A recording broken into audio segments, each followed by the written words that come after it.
Brr. It's finally fall. It's time to break out those hoodies, the warm gloves, get those warm gloves on and sample that great hot chocolate at concession stands on Friday night as we get our first really cold Friday night football game on Friday night. Welcome to Prep Rally. In today's show, we will preview Friday's Week 9 games, and we'll also recap the 7A West Conference cross-country meet that was held on Tuesday at Rogers. And, of course, as always, every week we will have Rick Fires coming in with his Rick's Picks segment later in the show.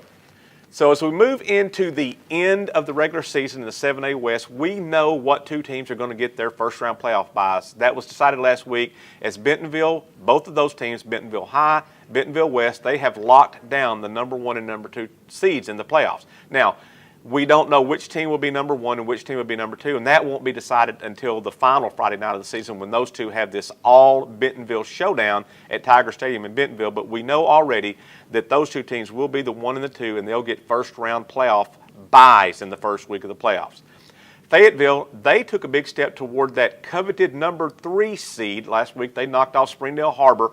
Harbor is reeling. They've now lost 3 games in a row. So Fayetteville, they look to be in good shape for that number 3 seed. They'll get a home first-round playoff game, which is what you want to have. Looks like Harbor probably is going to be the number 4 seed in the conference. Rogers, High, and Springdale, they'll be that number 5 and number 6 seeds. They'll slug it out in the final week of the season to see who gets that number 5 and who gets that number 6. Friday night, Fayetteville, now they're in Washington County's, one of the oldest rivalries down in Fayetteville. They're going to be hosting Springdale High. Now, this is going to be a dog-on-dog game as the Purple Dogs of Fayetteville. They're going to be hosting the Red Dogs of Springdale in the 115th meeting between these two teams. So that's a big, big game always in Washington County and always between these two teams. But the biggest games on Friday night are actually going to be in the lower classifications. In the 4A1 conference, Gravette is going to be hosting Shiloh Christian. A win here by Gravette would lock up the number 3 seed, or would put the Lions in good position to be that number 3 seed, which would get them a home first-round playoff game. A Shiloh Christian win Friday night would keep the Saints also in that fight for maybe the 4A1 title, as they would head into that Week 10 big matchup at home against Pea Ridge. So a lot riding on this game Friday night over in Gravette. Offense will be a premium in that game. Gravette running back Austin O'Brien, he has been an absolute yardage machine in conference play, in the 4A1 conference play. He's averaging over 200 yards per game, per conference game. So he has had a terrific season. He's over 1,600 yards rushing for the season. Shiloh Christian, now they'll lean on their passing game, and Landon Brown, their quarterback's first-year starter, he is nearing the 2,000-yard mark for the season. So this one should be a heck of a game over at Lions Stadium in Gravette Friday night. Down in the 3A1 conference, Elkins will host Greenland in another big game. Now, Elkins is trying to hold on to that number 2 seed in the 3A conference and get that home first-round playoff game. Their sophomore quarterback, Quinn McLean, he is also closing in on a 2,000-yard passing season for the Elks, so that's, something to keep watching. He's just a sophomore. Greenland senior quarterback Austin Anderson, he has also, just had a terrific season for the Pirates, so should be a good game over there tonight in the 3A1 conference. Here's a complete look of all of the games that will be played on Friday night.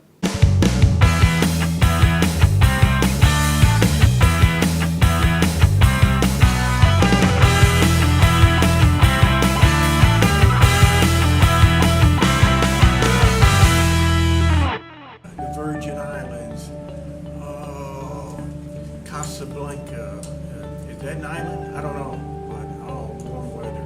Ooh, I'd love to be there now. Rick. What? Are you with us? Well, no.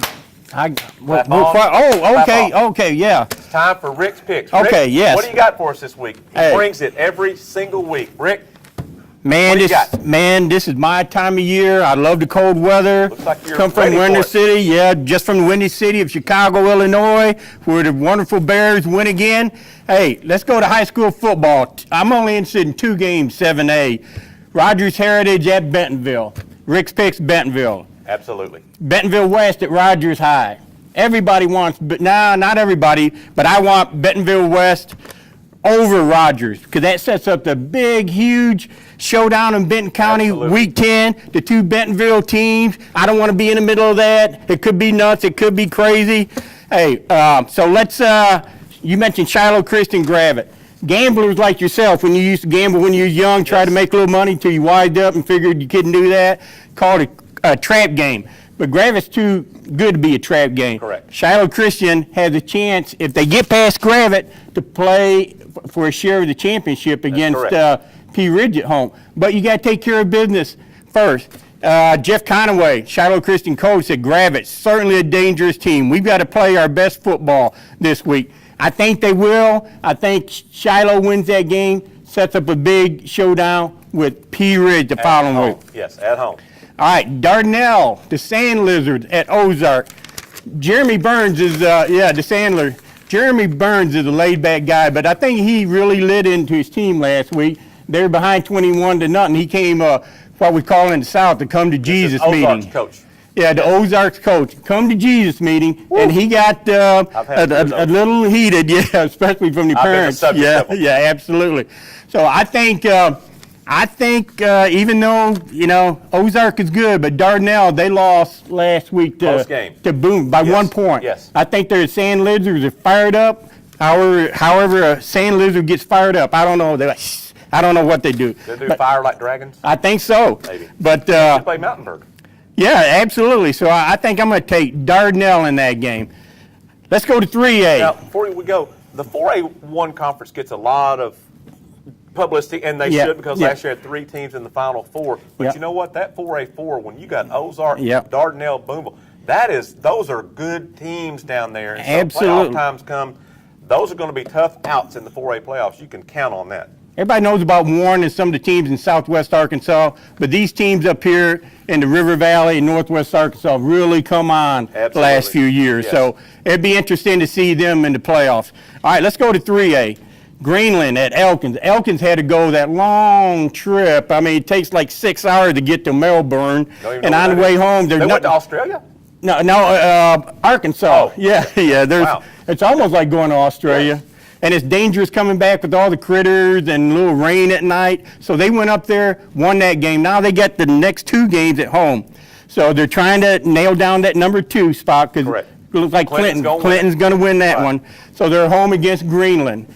The old Pirates, they're only 4-4. They've been kind of up and down, but they've won their last 2. As you said, they got a good quarterback in Austin Anderson. They do. So that's a big rivalry. And I think Elkins will get past Greenland and lock down that number 2 spot. Now, this will be the last year they'll play in conference, because Elkins is coming up to 4A next year. So this will be the last time they'll play in conference play. I bet they'll keep playing probably in non-conference. Non-conference, maybe like Farmington and Prairie Grove. Hopefully they will. Yeah, you guys keep playing. We love your rivalry. So that's about all I got for Rick's picks in week 9. And back to Chicago. Woo! Back to Chicago, back to the Windy City. Woo! Thanks, Rick. And be sure and pick up a copy of Friday's Northwest Arkansas Democrat-Gazette, where you can get all of Rick's picks in all classifications from 7A down to 2A this week. So in cold, windy conditions on Tuesday, about as cold as it will be on Friday, but maybe not that bad, the Fayetteville girls and the Bentonville boys claimed team titles in the 7A West cross-country meet that was held at Rogers High. Fayetteville's Rebecca Bushell, she ran a personal best 18 minutes, 36.7 seconds to win the girls' individual title. In the boys, it was Cameron Fisher, Fayetteville. He is absolutely the best cross-country runner around here by a mile. Okay, maybe not by a mile, but by a long way. So the Fayetteville Flash, he clocked a 15:54.1. Now that is more than 10 seconds faster than his winning time from last year in the 7A West Conference meet. So he blew the competition away to win the boys' title.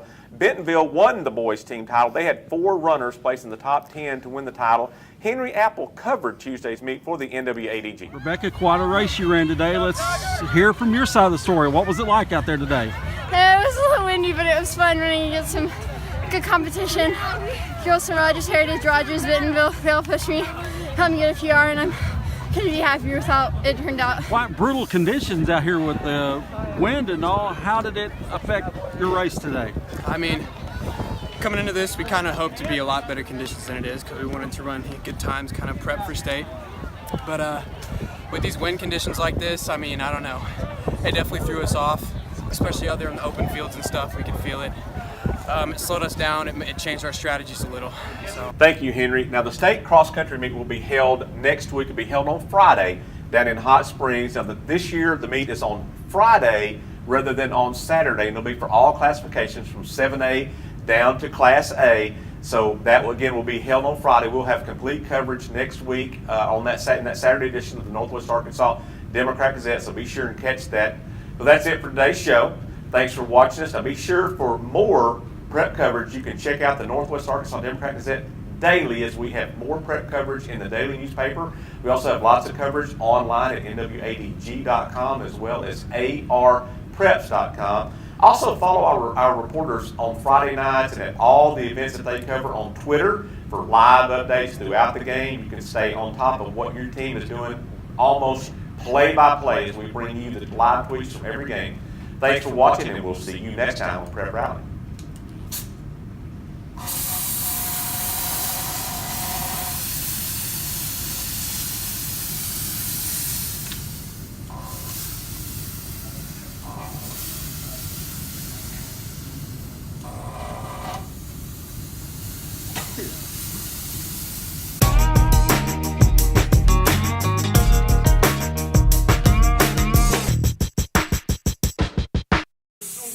Cold out, man. Nothing near Jamaica. It's not a night out for man or beast. Oh, I'm freezing here, man. Somebody give me some warmth. Anything, anybody. Go Bears.